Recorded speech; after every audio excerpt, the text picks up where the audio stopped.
De 172 denuncias ha recibido la Contraloría General de la República por el denominado caso Convenios. Mientras tanto, el ministro Giorgio Jackson descartó renunciar a su cargo, pese a la insistencia de la oposición en esta materia.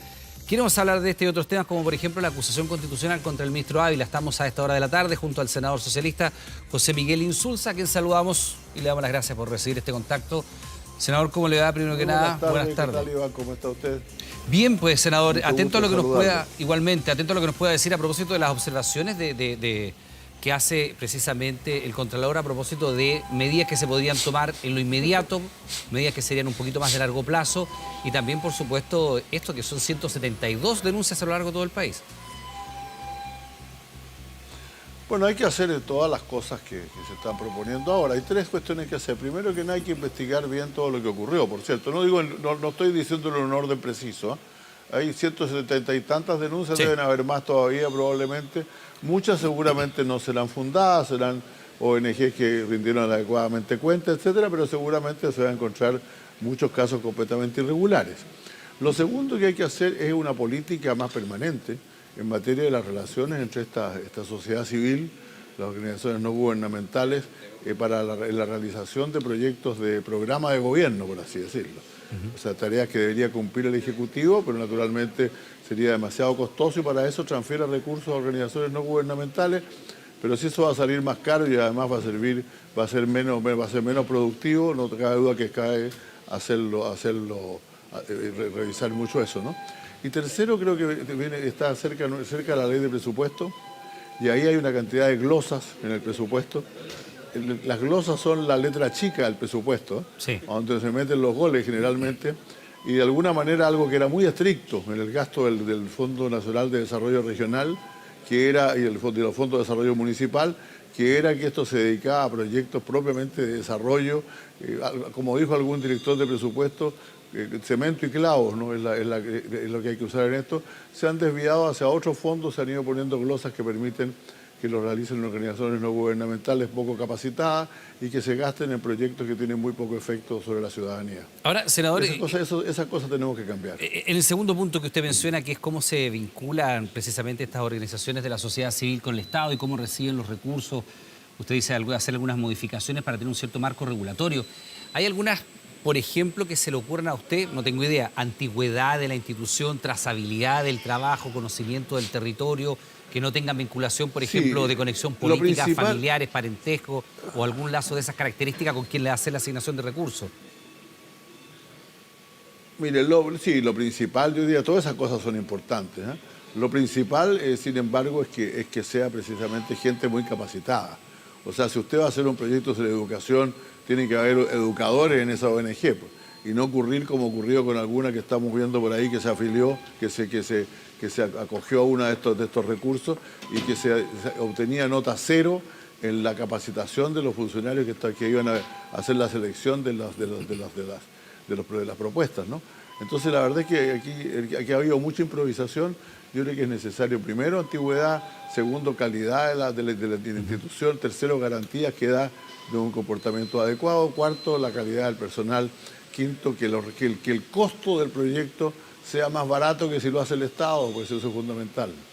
¿Y inhabilidades en ese sentido, senador? Es decir, por ejemplo, que no... Inhabilidades muchas, ahora, inhabilidades directas, ¿eh? Inhabilidades directas, o sea, no puede ser que porque alguien tiene una prima que trabaja en alguna otra parte vinculada con algún sector, se le impida trabajar, ¿no? Eso no sería justo. Pero ciertamente que haya relación directa entre quienes asignan los proyectos y quienes ejecutan los proyectos es inaceptable. Sí, es que muchas veces en otros países que también han enfrentado situaciones de estas características, las postulaciones son ciegas, senador, y eso evidentemente es bien interesante, porque cuando usted desconoce el nombre o la fotografía de quien está postulando, pero conoce su trayectoria profesional, su currículum, etcétera, incluso su militancia, sí, la desconoce, ahí usted va a tener más posibilidades de optar por la calidad profesional que si es su pareja o si fue su pareja o si son correligionarios, sí, o si hasta hace poquito estaba dirigiendo la fundación y hoy día es autoridad. Efectivamente, ese tipo de amiguismo es muy común en este país, desgraciadamente, mucho más que en otros, estoy de acuerdo, y eso hay que evitarlo a toda costa, ¿no? Y efectivamente la selección a ciegas, como se ha dicho aquí, y otras cosas que son importantes de hacer. Por ejemplo, nosotros deberíamos tener una cierta capacidad de examinar no solamente los proyectos mismos, sino los resultados de esos proyectos y la gente que los va a recibir. Porque de lo contrario esto se transforma en un traspaso de fondo muchas veces de carácter político. Así que todas esas cosas, bueno, va a haber una comisión especializada que va a hacer una propuesta al presidente de la República. Sí. En lo que a mí me respecta, voy a insistir en que en la comisión de presupuesto en la cual estoy, eliminemos una cantidad de glosas que permiten extender esto a proyectos que no estaban concebidos originalmente para recibir este tipo de apoyos, ¿no? Ahora, senador, saliendo un poquito de darle áreas chicas, si usted quiere, de estas situaciones que son muy importantes regularlas, quisiera pedirle una mirada, usted que ha sido incluso jefe de gabinete, ¿no? Un poquito más macro, del manejo de la crisis que ha tenido el gobierno. Y entendiendo que usted es parte del oficialismo, naturalmente, pero puede tener un juicio crítico sobre este manejo. ¿Ha habido una línea clara? ¿Ha habido zigzagueos en la autoridad? ¿Ha habido disonancia entre lo que dice el ministro A versus la ministra B o incluso el presidente? ¿Cómo ha visto usted el manejo de esta crisis y la capacidad del Ejecutivo de tomar finalmente la rienda y decir, mire, vamos a superar este problema de tal y tal manera? Iván, este tipo de desórdenes iniciales ocurren generalmente en las crisis, ¿no? Porque las crisis tienen una característica, porque si no, no serían crisis, ¿no? Son inesperadas. De un día para otro el escenario cambia. Y naturalmente frente a eso surgen distintas respuestas, distintas declaraciones, etcétera, y chocan las voces de unos y otros, ¿no? La pregunta es si hoy día se está manejando adecuadamente el tema. Yo creo que hoy día se está manejando adecuadamente. Ahora podemos ver sobresaltos de nuevo, por cierto, pero lo importante es que creo que el gobierno ha puesto orden en esto cuando el presidente de la República dijo que aquí se iban a perseguir todas las responsabilidades, cuando nombró una comisión y cuando ahora último se planteó también la necesidad de revisar las glosas de la ley de presupuesto para asegurarse que el dinero del presupuesto no cae en manos de quien no debe recibirlo. Senador, es evidente que la respuesta lógica a lo que le puedo preguntar ahora a continuación, que me va a decir que es una facultad exclusiva del presidente de la República, todos lo sabemos, así que le pediría que ese argumento que todo el mundo lo conoce y que es una buena salida política no me lo dé como respuesta a la pregunta de cómo evalúa usted la permanencia del ministro Giorgio Jackson desde el punto de vista de cuánto le aporta al Ejecutivo, al gobierno hoy día, porque cada vez que ha salido a la palestra, cuando va a una actividad en pública, cuando enfrenta un punto de prensa, cuando se despliega en territorio, siempre le han preguntado por este tema, se le ha visto incómodo, no hay nada que lo vincula a él directamente con el caso de donaciones hasta el momento, pero evidentemente él es el fundador de Revolución Democrática, una parte muy sustantiva de estas fundaciones que están hoy día entredicho son de Revolución Democrática, y desde la oposición e incluso desde parte del oficialismo se ha pedido ya un cambio de gabinete. Insisto, eso lo decía el presidente, nada más que el presidente y nadie más que él.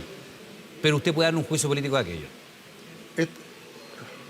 Esta crisis ha tenido un rasgo, que es un rasgo que se acusa a mucha gente, se ha acusado a mucha gente de corrupción, de haberse aprovechado del erario público, de haber creado una situación realmente intolerable incluso para el gobierno. Y yo estoy de acuerdo en que eso sea sancionado.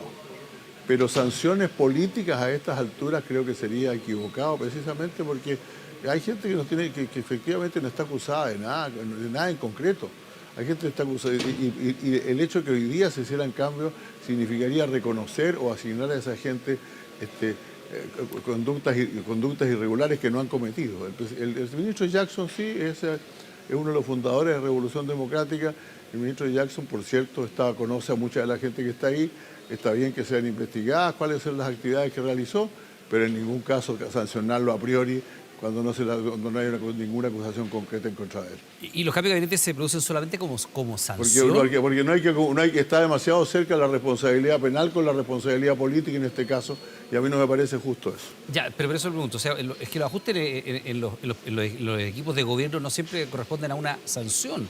Muchas veces se determina que, bueno, es necesario que salte un fusible. Uno entiende que muchas veces cuando la crisis, desde el punto de vista político, avanza hacia la figura central del presidente, también uno entiende que los ministros juegan ese rol, ¿no? Ser el fusible que salta para evitar que la crisis siga escalando. Cuando es una crisis que efectivamente es una crisis política, pero esto también se ha transformado en una crisis ética y muchos hemos dado dimensión ética a los temas. Y por lo tanto, si se va a castigar a una persona por presunciones, yo no estoy de acuerdo en eso. Yo creo que sí, ya cruzamos esa línea. Aquí está claro que el que se fue, el que se va es porque cometió algún delito, o porque se le acusa de algún delito. Mientras no, por lo tanto, a mi juicio, hay que tener mucho cuidado con eso. Que Y son además dos, yo no soy dos partidario serenos y de un una cambio de gabinete subsecretaria. porque creo que ya han habido demasiados. ¿Perdón? Sí, claro, bueno, pero esas personas tendrán que responder ante la justicia también, supongo, ¿no?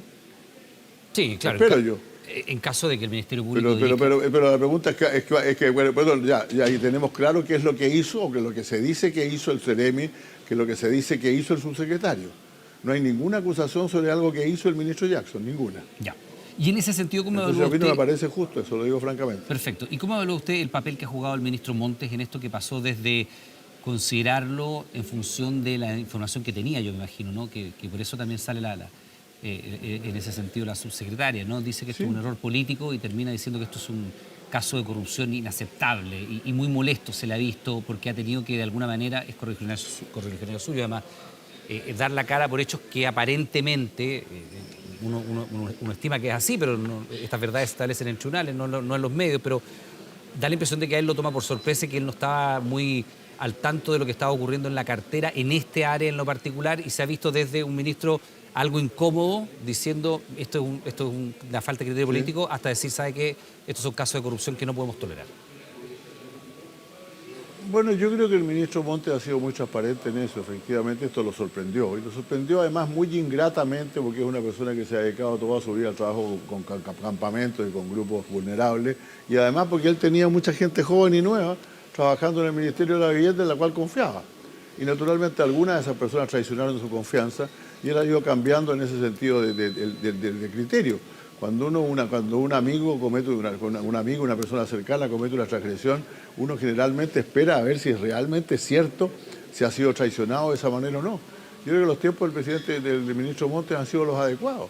Y él ahora mismo, como lo demostró el otro día en la sesión del Senado, ha encabezado la búsqueda de antecedentes, ha entregado todos los antecedentes que hay que entregar y no creo que se le pueda reprochar nada. Hay críticas muy fuertes que han venido desde su propio partido, incluso a senadores correligionarios suyos, senadores de su misma pero bancada. cada uno Que le tiene han su opinión. Fidel Espinosa le ha Cada pegado en uno las tiene canillas su más de una opinión vez, sobre ¿no? esto y es justo que la tenga. ¿Cómo? Bueno, está bien, pero él tiene su opinión. Yo no tengo. Los senadores que opinan eso tienen su opinión y yo no tengo esa opinión. ¿Esto se ha discutido en el comité de senadores, en la bancada? ¿Se ha hablado de este tema? Porque finalmente terminan Bueno, miembros, senadores sí, socialistas, sí, pegándole se ha públicamente discutido a un ministro socialista. Sí, pero mira, las críticas han sido fundamentalmente sobre el tema político, como usted dice. Ayer se discutieron en la Comisión Política Ampliada, yo estuve ahí, y en general las críticas, los que han hecho críticas lo han hecho fundamentalmente por exceso de confianza, por confiar en gente que no debía, y por lo tanto, y además por las cuestiones que se hicieron al comienzo. Pero yo no vi ayer ninguna voluntad de nadie, aquí no, mire, si aquí nadie quiere que esto se quede en la oscuridad, pero tampoco se está dispuesto a hacer una especie de ejecución de personas a las cuales no se acusa de nada concreto. Ahora, Yo pretendo que la prensa pueda hacer eso, entiendo que los políticos incluso pueden hacer eso, pero el que va a tomar las decisiones necesita pruebas. No es lo mismo pensar algo, creer algo, conjeturar algo, que poder probarlo. Y yo creo que a esta altura el condenar a las personas exige pruebas. ahora, a propósito de pruebas, senador Insulza, el senador Latorre, presidente de Revolución Democrática, que es el partido que lamentablemente para ellos, ¿no?, encabeza y protagoniza esta historia, le oculta información, y así él lo reconoce, a dos ministros clave. Tampoco deja claro si esto se le comunica al segundo piso del presidente Boric, y dice sobre eso no voy a responder a aquello, pero reconoce que teniendo esta información, primero no la comparte con los presidentes de partidos del oficialismo, que uno diría es el ABC de las lealtades políticas. ¿Sabe qué? Se nos viene esto, veamos cómo lo enfrentamos. Segundo, poner sobre aviso, uno imagina a los ministros sectoriales, está pasando esto en vivienda, está pasando esto en desarrollo social, y si usted forma parte del oficialismo, entenderá que habrá que transmitirle esa información al presidente de la República o al círculo cercano para que advierta al mandatario de que le va a estallar esta bomba de racimo, que llevamos 4 semanas en esto y todavía no se logra salir. ¿Qué le parece la actitud del senador Latorre? Mire, yo he hablado con el senador Latorre varias veces Y quiero decir lo siguiente, o sea, primero uno se impone de que hay una situación irregular. Después uno ve efectivamente cuán irregular ve y se junta con gente para que vea cuál es el grado de irregularidad. Y después va subiendo hasta entregarle esa información al presidente de la República. Yo creo que los días que pasaron no fueron tan exagerados. Probablemente a uno le hubiera gustado que fueran un par de días más, un par de días menos. Pero la verdad es que a estas alturas de la vida ya toda la información está y todas las responsabilidades están también. Y se está ya en investigaciones, en cambiar el sistema, en cortar y en cerrar las llaves de traspaso de los fondos a quienes sean sospechosos de impropiedad. Y a eso está todo el mundo dedicado y eso, a mi juicio, está bien. La presidenta de su partido está bien. Ahora, a mí no me gusta lo que pasó.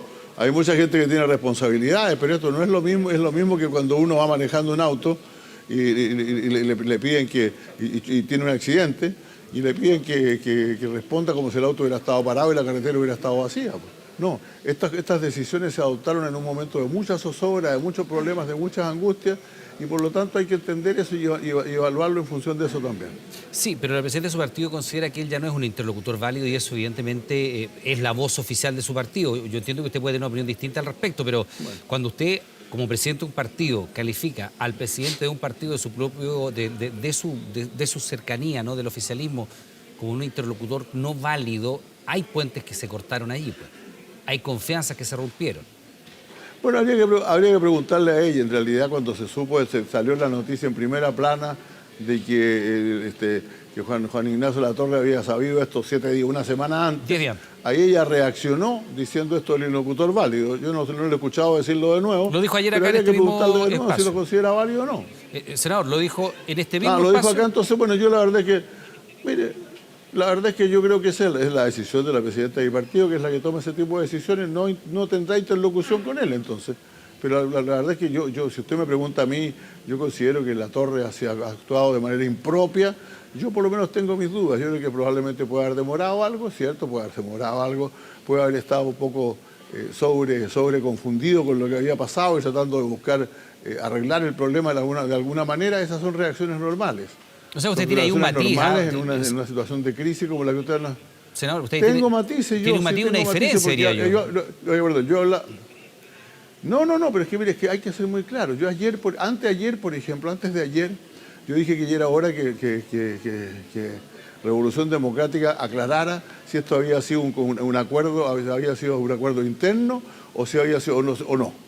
Y ayer Revolución Democrática hizo una declaración que precisamente dice que no hubo ningún tipo de concierto interno. Y yo tengo que aceptar eso. ¿Cómo lo voy a aceptar si estamos en el mismo gobierno? Senador, hay un clima político que se ha enrarecido bastante a propósito de esto. Escuchábamos recién parte de la discusión en la Comisión de Trabajo a propósito de la reforma de pensiones.